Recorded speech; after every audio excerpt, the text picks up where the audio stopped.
So, yeah. So she didn't. We didn't do anything with the speech really because we were just. The biggest problem is though right now is she's holding her body to breathe.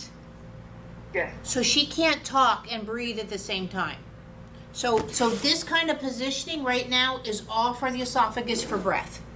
That's how I know how smart she is. She's already tailored her body so it can be successful for what she has.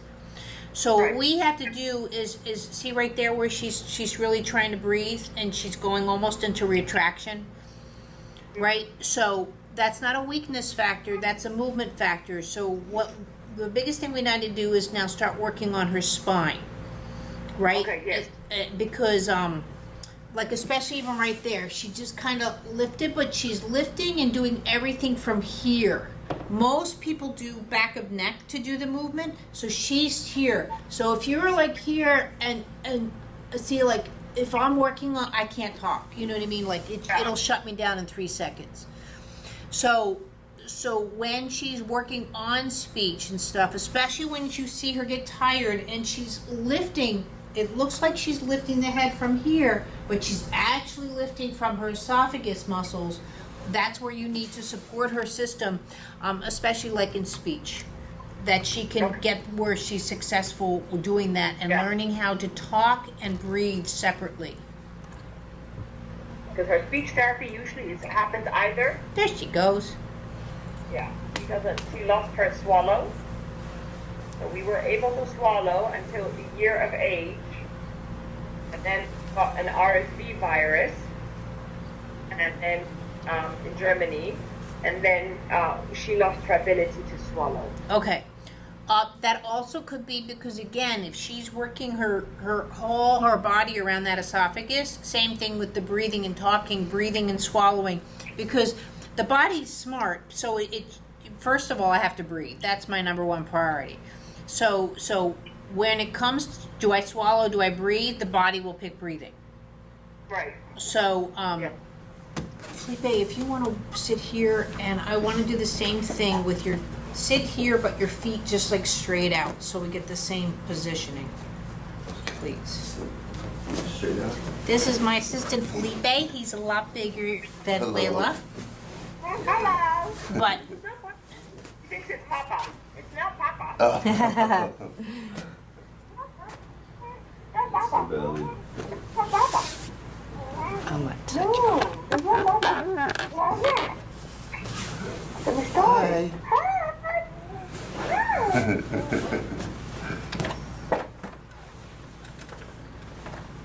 So what she's doing, so come here, so slouch the back and then back here. So everything that she's doing is again through the esophagus, right? So now the first thing I'm going to do is just lightly support the head with that.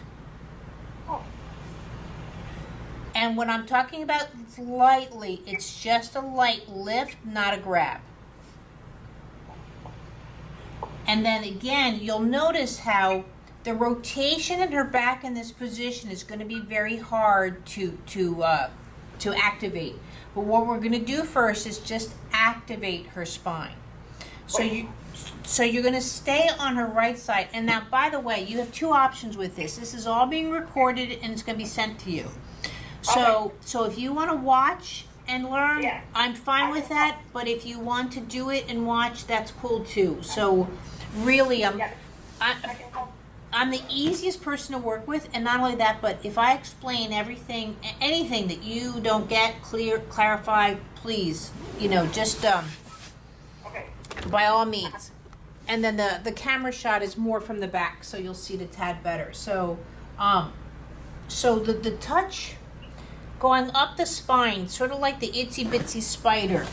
But now notice with my palm, see how my fingers can come around it versus, so I'm not looking to like grab and turn. I'm just like a seaweed or the trees blowing in the wind kind of thing.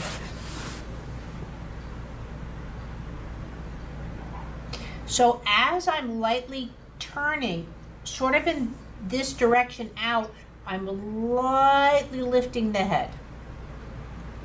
Now again, with her, it might seem like not even a centimeter. Please don't look for these grandiose. What I'm looking for her to start doing is to activating, especially right here through the chest cavity, this ability to transfer her weight up and down through here. That would be my first objective. Normally I would say pelvis, but right now we have to get her breathing better, right? Now, the other thing too about breathing, you really want to watch on with her condition that the pressure is here. Sort of like squeezing a balloon, you want the pressure more here, and that's what's going to bring, you know, when you squeeze a tube of toothpaste, you know, you don't squeeze the end that you want, you squeeze the other end.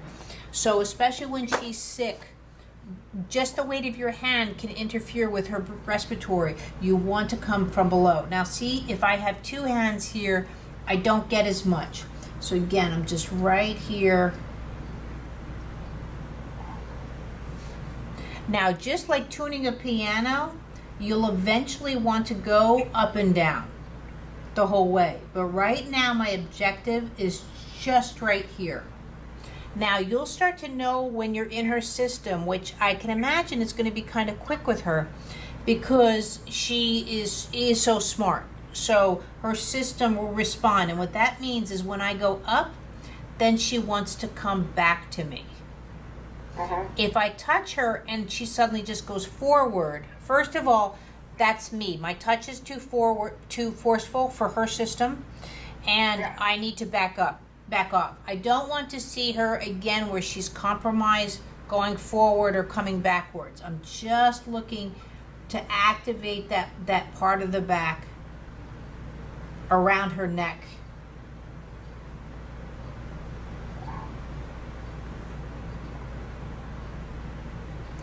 So now even he has a little bit of issues right where the rib cages are attaching through the lower back. And I'm going to expect you're going to see some of the same things.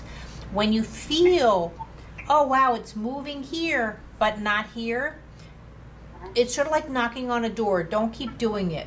If you find a spot that's not working well, now that I'm going to reverse and go down and a little bit to the side. Just a couple of times. Just to show the brain, oh, I can do that. And then I'll go back to and see, and then he's right there, he's available.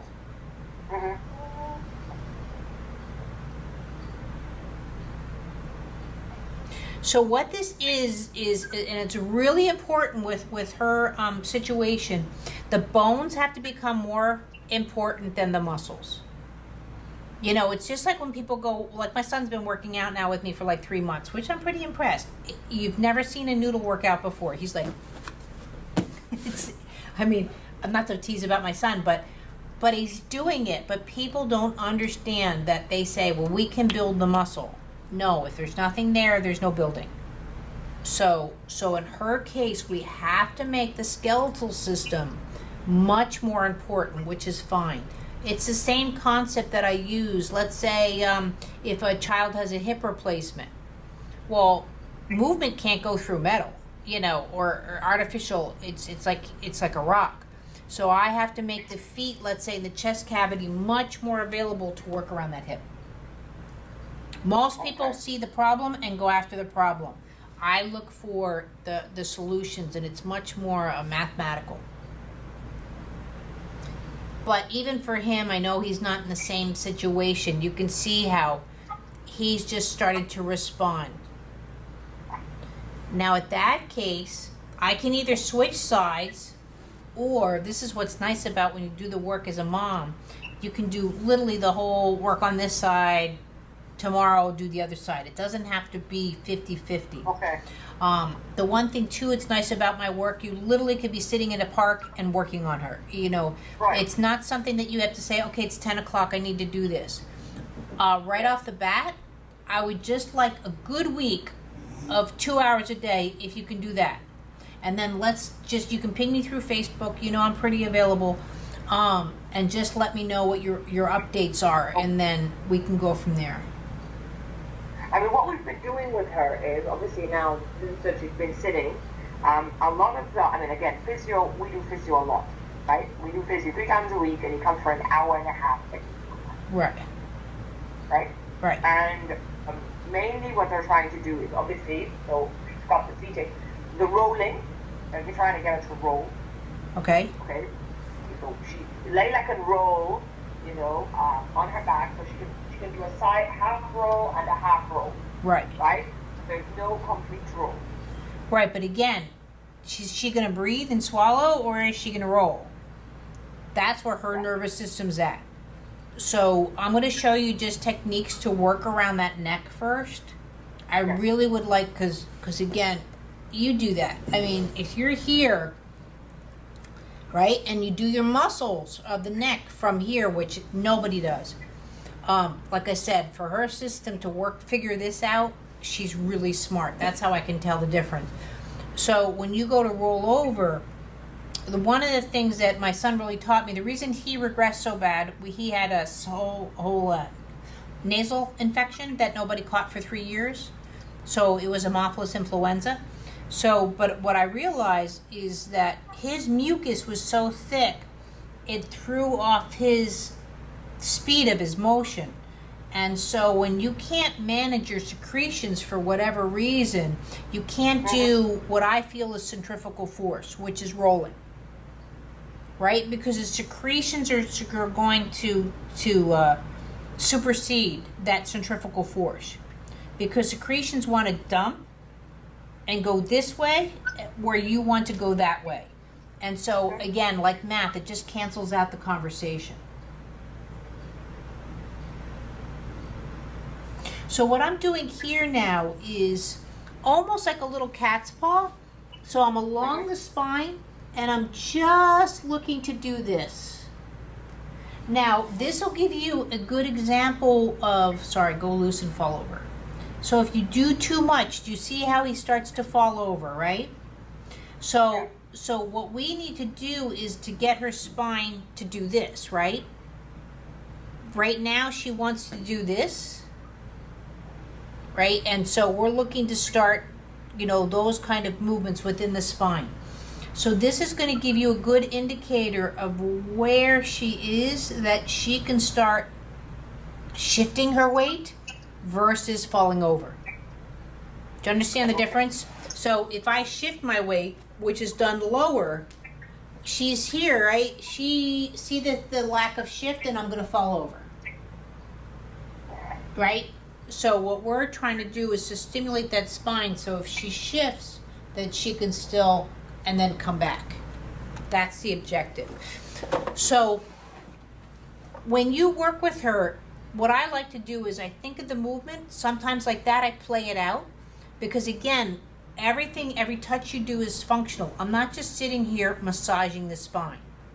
Right? My objective is to see where her vestibular is at, and if she will shift her weight. Now, if that's not the case, then I need to do here, I'm going to come around to the front of the chest and just do it this way to make sure she remains stable while she's doing this. Any new movement that she does, and this matters for her PT as well as you and me, I want the initial movement to be successful. Period, the end. Once it's successful, then we can start, making it more complicated. But if it's not successful, don't say, oh, but come on, just a little bit more. And she's trying, because her body's going to say, I can't do this. Now you want me to do that. So change the way her brain responds to movement. If that's going on, I'm just letting you know. Yeah. So, do you have any questions? No. Okay. So far, I think I'm okay. Yeah. So I'm going to, again, do this all along the spine. I'm not going to show you just like give him a lesson and you watch that. So, but you'll want to go all the way up to the neck. Now, when you get this far, now this is where we need to get a little, I wouldn't say tricky, but interesting.